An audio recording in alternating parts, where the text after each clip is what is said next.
오늘 읽어드릴 책은 박원영 저자의 어머니의 사랑과 희생 11살의 난중일기입니다.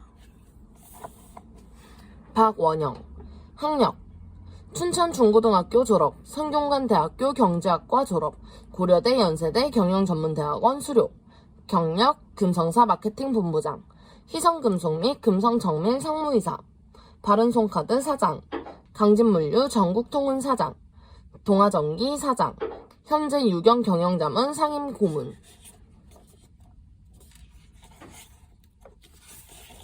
제1장 첫 번째 피난길, 부친 소상과 함께 찾아온 6.25. 제2장 공비의 습격과 두 번째 피난길. 제3장 피아의 혼전과 세 번째 피난길. 제4장 유엔군의 진주와 여성의 역할.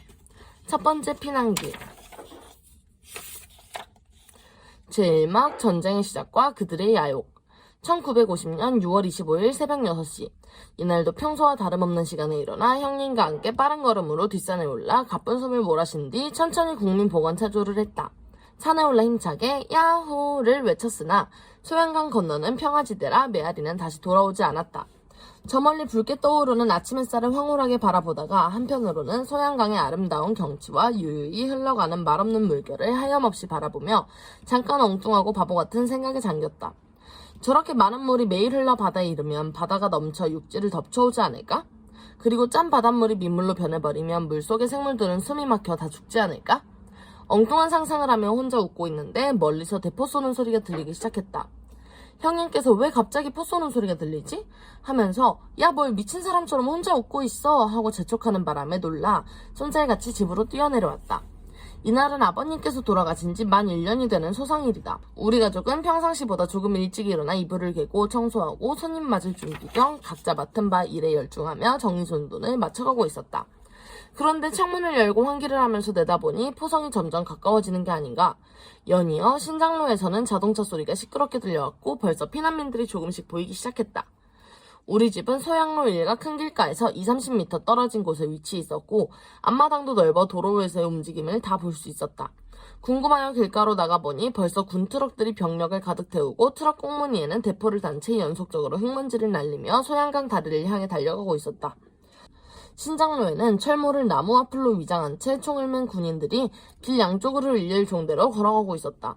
우리는 가끔 군인들의 비슷한 훈련 모습을 봐온 터라 덤덤하게 바라보고 있으려니까 다른 구경군들이 수근거리며 전쟁이 났다는 것이다.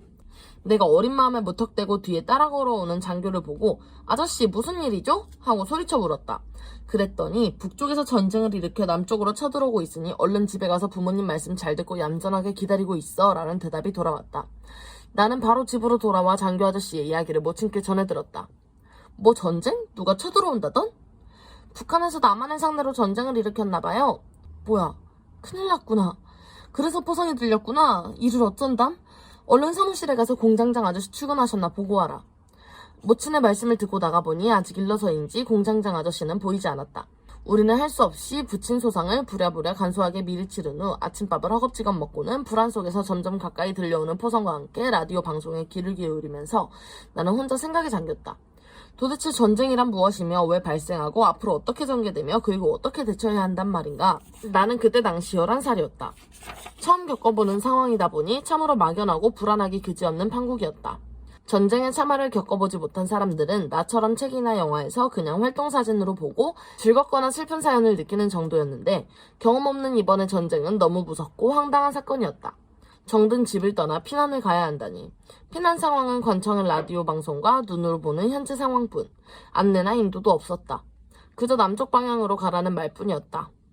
지도나 목적지도 불명하고 반겨주거나 재워주고 먹여줄 사람도 없는 그야말로 사지로 내모는 격이 아닌가. 그런 불안함과 답답한 마음으로 우리 가족은 방 안에서 꼼짝 못하고 있었다. 모친께서 여하간 적군이 오기 전에 떠나야 하고 살아 돌아오려면 기본적으로 의식주 문제, 즉 집 없이 객지에서 살아야 하니 필수적으로 먹고 입고 자는 것은 있어야 하지 않겠는가 하시면서 여러 가지 생필품은 주섬주섬 챙기기 시작하셨다. 문제는 이 짐들을 우리 네 식구가 얼마를 어디까지 운반할 수 있을지 미리 가늠해보는 것이었다. 빈손으로 걸어도 힘든 일인데 어린 자식들한테 나누어 짊어지게 하고 어디론가 정처 없이 가야 한다고 생각하니 모친으로서도 참 난감하셨을 것이다. 내가 지금 나이로 생각해도 그 당시의 모친 입장을 가늠하기가 쉽지 않다. 그러나 어쨌든 정든 집을 떠날 수밖에 없는데 우선 가장 큰 문제가 공장과 그 직원들이었다. 그날 오전 출근과 동시에 모치는 공장장과 간부 및 직원들을 한자리에 모이게 한 후 전쟁이 났으니 무기한 휴업을 할 수밖에 없음을 공지하였다. 전쟁이니 모든 것이 온전하리라는 기대는 할 수 없지만 그래도 다음과 같은 지침을 내리셨다.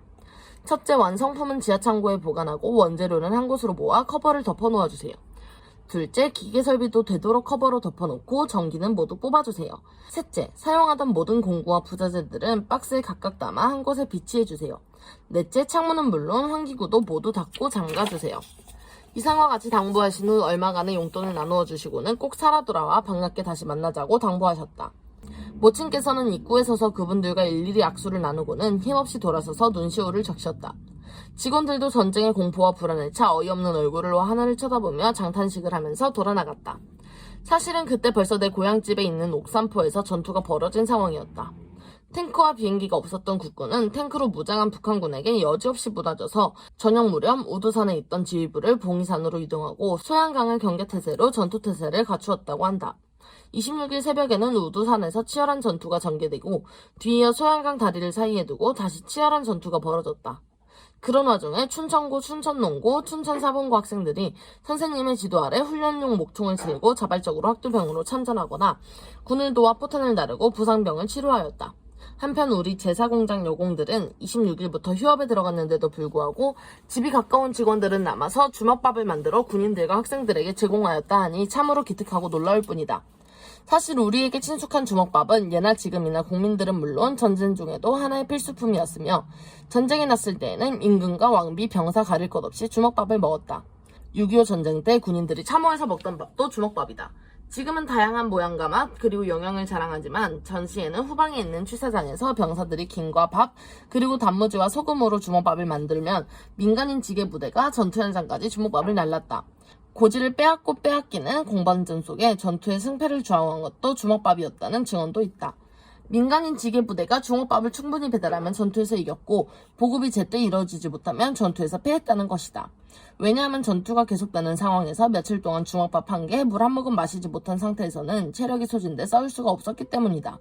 지게부대는 주먹밥뿐만 아니라 포탄과 기타 보급품도 날라다 주었다고 하니 지금으로 보면 병참부대로서 평지는 물론 높고 낮은 최전방 진지까지 오직 지게로 날라다 주었으니 오히려 전방에서 싸우는 병사보다도 많은 고생과 희생이 뒤따랐을 것이다. 유일하게 손으로 밥을 뭉친 주먹밥을 먹는 나라는 한국과 일본 두 나라이며 그 중에서도 외침을 겪는 한국의 주먹형 주먹밥에는 힘을 합쳐 외세의 침입을 이겨내려는 투박한 화합의 의지가 들어있다고 한다.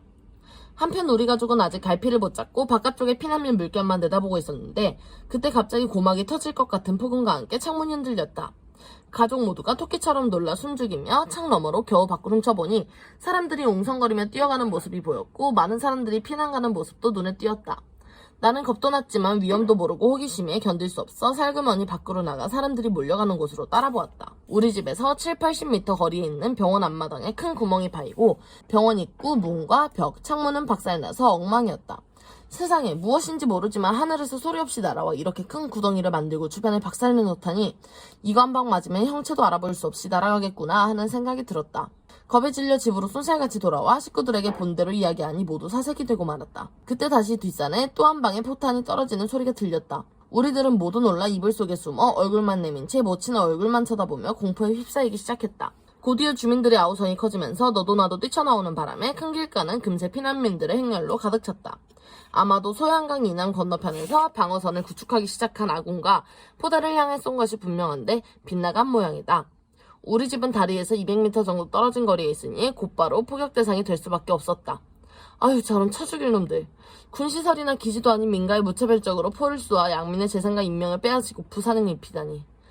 천하의 나쁜 놈들. 우리도 준비해놓은 보따리들을 챙기고 떠날 채비를 서둘렀다. 그런데 어디로 가지? 하룻밤 사이에 어느 정도 마음의 준비는 하고 있었지만 무조건 남쪽이라니. 남쪽으로 가는 길도 막연하고 어디까지 얼마나 가야 하는지 언제 돌아올 수 있는지 포탄이 터지는 상황에 접어드니 막내 여동생이 울음을 터뜨렸고 셋째로 덩달아 울기 시작했다. 할 수 없이 챙겨놓은 짐들을 각자 이고 지고 정든 집을 뒤로 하고 할 수 없이 챙겨놓은 짐들을 각자 이고 지고 정든 집을 뒤로 하고 정든 집을 뒤로 하고 떠날 수밖에 없었다. 아이고, 나라가 이제 겨우 해방을 맞아 재건되는 와중에 전쟁이 발발하다니.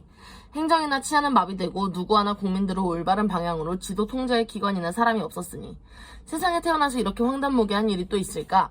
일단 피난행렬을 따라가기로 결정하고는 우선 처리해야 하는 문제를 챙겨보니 앞으로 생사를 가늠할 수 없는 상황에서 공장과 직원들은 일단 기기 정리를 한 셈이지만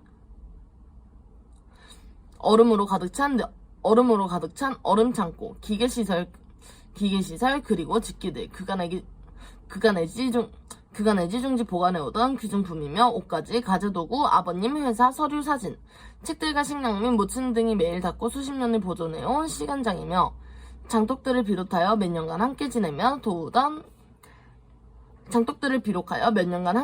도우미 아이까지 어떻게 다 처리해야 할지 문제가 너무 많았다. 오늘은 여기까지 읽어볼 건데요.